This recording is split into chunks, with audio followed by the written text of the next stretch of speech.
If the ice cream truck plays a song after sunset, do not go outside. People think horror is something you find in basements or forests or in the middle of nowhere. But I've come to learn that the scariest things wear familiar faces. They hum familiar tunes. They roll up to your street slowly, with a smile. Last summer, during one of those heat waves that made the air feel syrupy and thick, the neighborhood kids all started getting excited about something they'd heard, a sound. The kind that cuts through heat and routine like a blade through fruit. The melody of an old-fashioned ice cream truck. But there hadn't been one in our part of town in years. The city had banned them back in the early 2000s after a series of disappearances no one liked to talk about. People had moved on. But when that warped melody drifted in with the sunset, low, distorted, almost too slow, I felt something cold trickle down my spine, even as the sweat clung to my neck. It was the same melody I remembered from when I was a kid. Pop goes the weasel, but dragging. Off-key.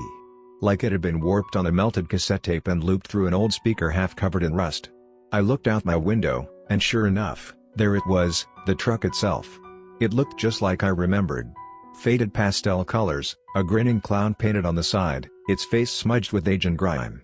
It was moving down our street at a crawl, rolling past each house like it was examining them, as if it were choosing. Children came out first, barefoot and curious, standing on porches and driveways, smiling with that innocent hunger kids get when they hear that music. Then some of the adults came out too, confused but grinning, phones out, taking pictures. Everyone thought it was nostalgic, a flashback, a novelty. Everyone except the old ones. My neighbor across the street, Mr. Halverson, a war vet in his 80s who rarely spoke, ran out from his home screaming. Not words. Just a shriek. A raw, broken sound I've only heard once before when I was in a car crash. He didn't run toward the truck, he ran at the kids. Screaming at them to get inside, to close their eyes, to run to their mothers. When someone tried to calm him down, he shouted something about the teeth in the freezer and the blood underneath the music. Then he collapsed, convulsing. He died before the ambulance arrived. The truck never stopped. It passed him as he lay twitching on the asphalt, the song skipping like a broken music box. No one dared approach it after that. That night, I remembered something strange. Something my great-aunt had whispered to me when I was 6. She was in a hospital bed, shaking from fever and barely able to speak. She'd said, "If it plays after dark, shut the blinds. Don't look. Don't talk. Don't eat what it leaves. It doesn't sell to the living after sunset." At the time, I thought it was a morphine dream. But that night, the memory came rushing back like a flood. I sat up in bed, heart racing, and realized something terrifying. I could still hear the music. But it wasn't outside anymore. It was softer. Lower. Almost internal. I went to the window and saw the truck parked directly in front of my house, engine off, lights off, but the speakers still crackling. The tune wasn't even recognizable anymore. Just shrill tones twisting through static like some insect was playing with piano keys inside a radio. Then the knock came. Not at the front door, at the side of the house. Near the garbage bins. 3 slow knocks. I froze. The kind of freeze where your body doesn't obey your brain anymore. Then a voice came through the wall. Familiar. Wrong. It said, "Vanilla Swirl, Mason." Just like when you were little. My blood went cold. No one calls me Mason. No one who's alive. That was what my twin brother used to call me. He drowned in the river when we were 9. The body was never found. And now he was whispering dessert flavors through drywall like it was an inside joke. I don't remember falling asleep. I don't remember anything after that voice. But when I woke up, the air in the room was freezing cold. My phone battery was drained, though I hadn't touched it. And sitting on the windowsill, perfectly balanced, was a small white paper cup. Inside it was a single scoop of chocolate swirl, slowly melting. I threw it out without touching it. But later that day, I found my dog licking at the grass where the cup had landed. That night, he wouldn't stop growling at the closet. Now, he just sits. Doesn't bark. Doesn't wag. Just watches the door like something behind it is breathing. Since then, the truck hasn't returned. But I've started hearing the music again. Not outside, inside the pipes. In the hum of the refrigerator. In the static when I switch the TV to an empty channel. And sometimes, in the silence before falling asleep, I can hear it whispering again. Listing flavors. Naming people I used to know. People who went missing. I wrote down the rules. Pinned them to every telephone pole. Slipped them into mailboxes. Some laughed. Some said I was nuts. But some, Especially the older ones, nodded without a word. Like they already knew. And now, when the sun sets, I don't leave my room. I unplug everything. I shut every curtain tight. I never answer knocks that don't come from the door. Because I know it's still out there. Rolling through some distant neighborhood. Playing its melody. Picking a house. And if you hear it after dark, you're already part of the menu. That's the last thing my neighbor said before he disappeared. Her name was Eliza, early 60s, sharp as a nail, lived alone with 6 locks on every door. After the ice cream truck reappeared, she started keeping a handwritten journal. I know this because I found it on her porch, sitting atop a cold, unopened tub of strawberry ripple that hadn't melted despite sitting under the July sun. The journal was half filled with frantic notes, times the music played, flavors whispered through her vents, names scratched into her mirrors at night. She wrote one entry in all capitals, "It knows who I loved." Her final note was scrawled on the inside cover. It simply read, "If it asks for a flavor you never liked, it's already taken your place." That night, I heard the tune again, not from outside, but beneath the floorboards. It was clearer now. Like it was adjusting, tuning itself to my house's acoustic rhythm. I dropped to the ground, pressing my ear against the floor, and the wood felt cold. Too cold. I heard wheels rolling slowly across dirt. A squeak. A jingle of bells. Something wet dragging. And then, a voice. My voice. Mocking. Repeating secrets no one else could possibly know. That's when I saw my own reflection move again, not in sync, but independently. I was brushing my teeth when it suddenly grinned before I did. A full 2 seconds too early. My hand froze mid-air. The reflection winked. My real eyes were wide with horror, but its face looked amused. And then, without warning, it leaned forward, pressing its hand to the inside of the mirror. Something shifted behind it, shadows rippling like heat waves. A shape, large, unnatural, ballooning with cold air, moved in behind it. I slammed the bathroom door and didn't sleep for 48 hours. People have started vanishing. At first, it was just kids. A boy named Devin disappeared the night after his parents found a chocolate-dipped con on their porch. A girl named Riley was last seen reaching through her window toward an unseen hand offering rainbow sherbet. But then it escalated. Adults too. No signs of struggle. Just shoes left at the doorstep, sometimes melted, sometimes frozen solid. In place of bodies? Small sticky notes that read "enjoyed." A week ago, I saw the truck again. Not in the neighborhood, in my dreams. But not the usual kind. This one felt real. Tangible.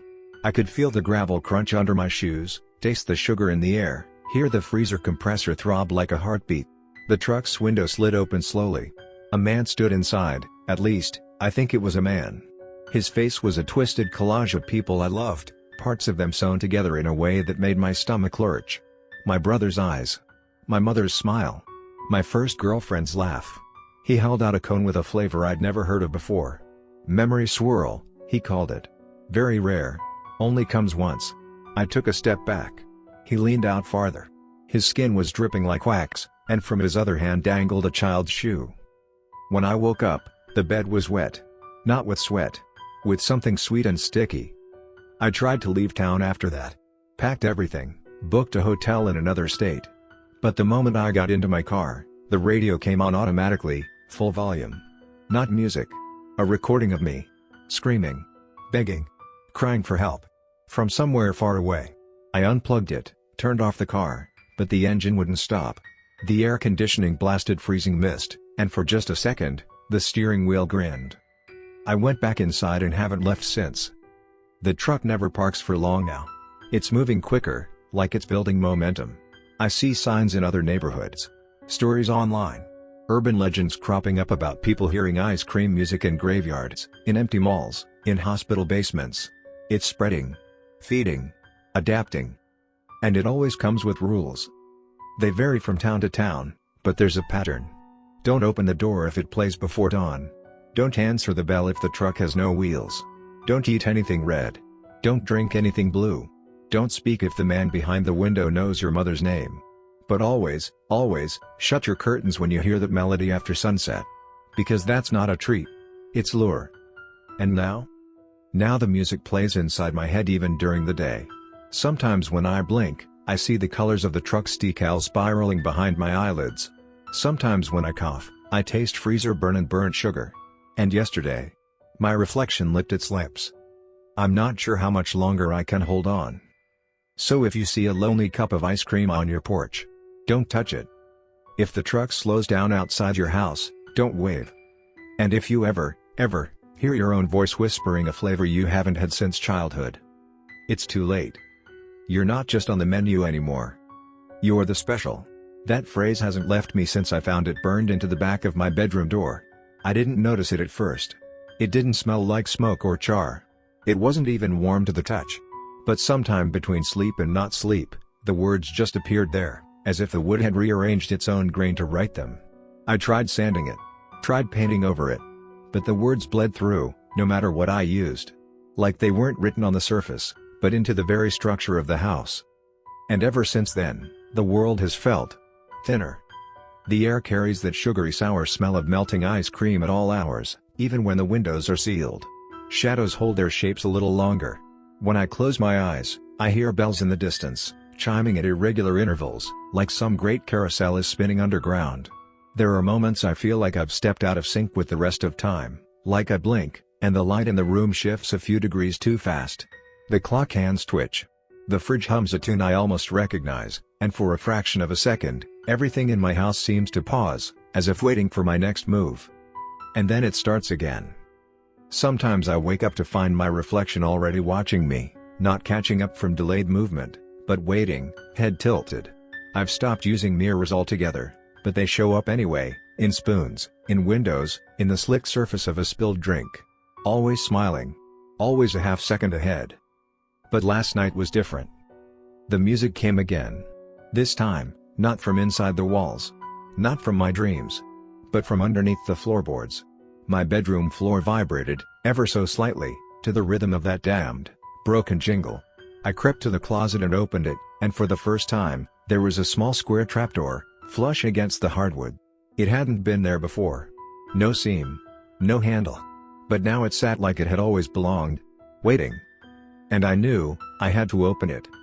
The moment I touched it, my skin went numb. Not from cold, but from lack of anything. It was like touching something that didn't exist, like my fingers passed through a moment that had never been meant to happen. But it opened all the same. Beneath it, stairs, slick with frost, descending into impossible blackness. And the music? Clear as day now. Crisp. Unwarped. Childlike. I went down. There's no point in pretending I didn't. Some compulsion drove me. Maybe it was the smell, that sweet mix of vanilla and rot. Maybe it was the soft whispering from below, calling my name in that sing-song way, stretching it like taffy. The room I found wasn't underground. It wasn't anywhere. It was outside of place, a parlor, perhaps, or a recreation of one. Plastic tables and faded banners. Balloons that twitched like lungs. And at the far end, the truck. Indoors, somehow. Its wheels melted into the floor, its speaker now in mouth, wide and hungry, flexing like a throat mid-song. And from behind the counter, he stepped out. The vendor. He wore an apron soaked in something thick. His face was made of too many smiles, like someone had studied joy but never quite understood it.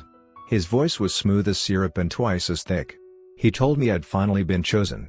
That most just hear the song and fear it. But I'd follow the scent. That made me special. Made me worthy. He said they'd been watching me for a long time. Said they'd molded the flavors around my memories, my guilt, my fears. That every scoop I'd ever loved was bait. Crafted. A trap I helped build with every bite I ever enjoyed. And then he held out the cone. It was dark. Not brown, not black, but something colorless. A shade that hurt to look at. It steamed in the cold air, though I could see frost forming on my own breath. And when I stared into it, I saw faces. Mine. Many. Some younger. Some older. One screaming. One smiling. The vendor said nothing. Just tilted his head and offered it again. I ran. Back up the stairs that didn't lead the same way. Through a hallway that whispered my name in voices belonging to people I thought I'd forgotten. I emerged in my living room, but something had shifted. Slightly. Like the angles were a little wrong. The shadows no longer pointed in the direction they used to. And the mirror above the mantel was missing. Replaced with a chalkboard. On it, the words. One scoop remains. I haven't opened the fridge since. I don't answer the door. The truck still plays its music outside sometimes, but no one else hears it. Not anymore. Because now I understand. This thing. It's not hunting randomly. It's selecting, grooming, growing a flavor from the soul outward. And once the recipe is complete, once every fear has fermented long enough, you're harvested. You don't die. You're served. So if you hear that melody at dusk, the slow, wailing hum of warped childhood, run. Not away. Not home. Just run without direction. Because if it knows your name, you're not just dessert. You're the whole damn menu.